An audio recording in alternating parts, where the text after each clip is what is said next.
What is the greatest problem of today's world?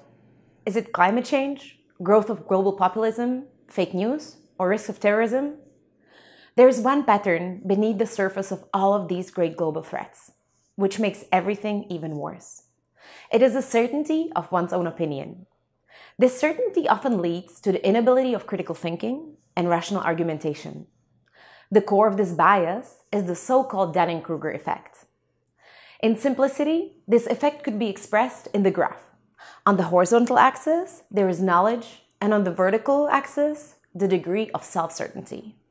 The less knowledge, the higher the confidence. And this peak is quite a significant problem. For someone, it is enough to read a few articles about vaccination, and he becomes the greatest expert in the subject. And during the Olympic Games, everyone becomes the best coach, or during the election, everyone becomes a professional political scientist.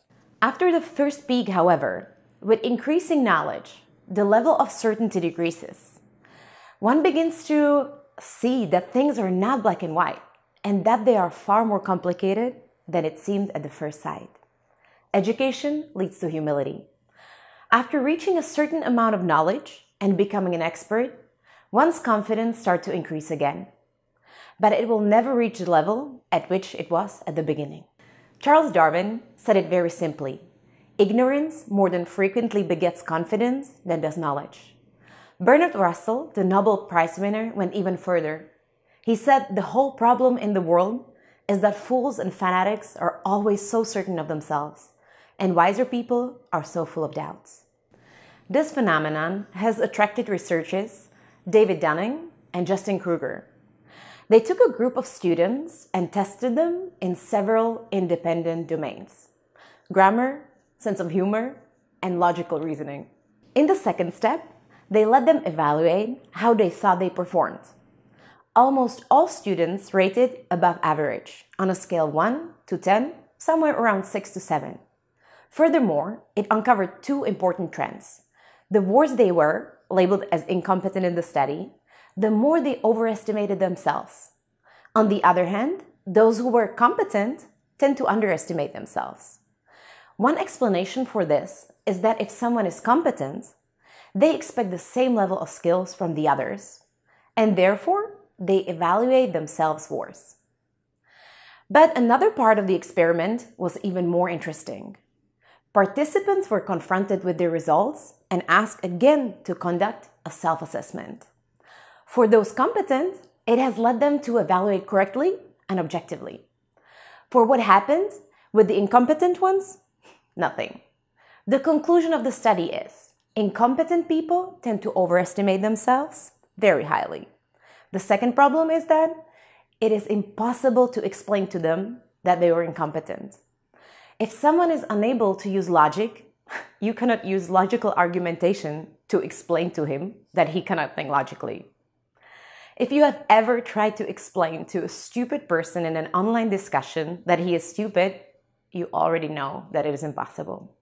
The last important conclusion is that the only way to fight the Dunning-Kruger effect is increasing one's knowledge. By increasing one's competence, he can be able to acknowledge that he did not understand something enough at the beginning.